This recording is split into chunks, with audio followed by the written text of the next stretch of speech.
Menteri Pertahanan Israel Katz mengancam akan kembali memulai perang melawan Iran. Ancaman disampaikan 3 hari setelah kedua negara ini sepakat untuk gencatan senjata pada Selasa 24 Juni 2025. Pengumuman disampaikan Israel Katz di akun X pada 27 Juni. Ia telah menginstruksikan tentara Israel untuk menyiapkan rencana militer. Mereka disinyalir akan menargetkan program nuklir dan rudal Iran serta aliansi regionalnya. Menurutnya, Israel akan mencegah kemajuan nuklir dan produksi rudal yang dikembangkan Teheran. Tanya itu, serangan ini akan diluncurkan menanggapi langkah Iran yang mendukung aktivitas terhadap Zionis. Pernyataan Katz menyusul gencatan senjata yang ditengahi Amerika Serikat awal minggu ini yang mengakhiri perang Israel selama 12 hari dengan Iran. Katz menjelaskan bahwa rencana tersebut akan dilaksanakan terlepas dari gencatan senjata saat ini. Menurutnya, Israel tak akan segan meluncurkan serangan jika Teheran melanggar perjanjian.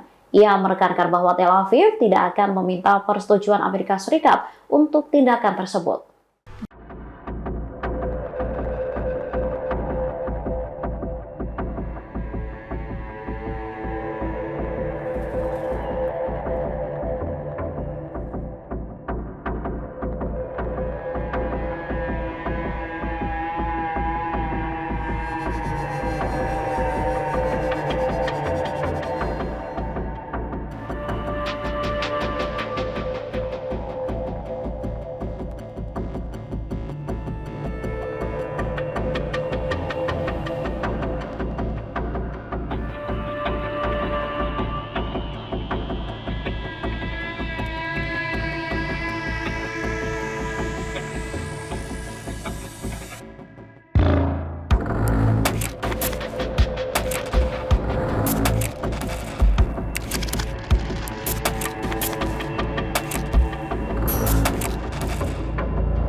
Download Tribun X sekarang, menghadirkan lokal menjadi Indonesia.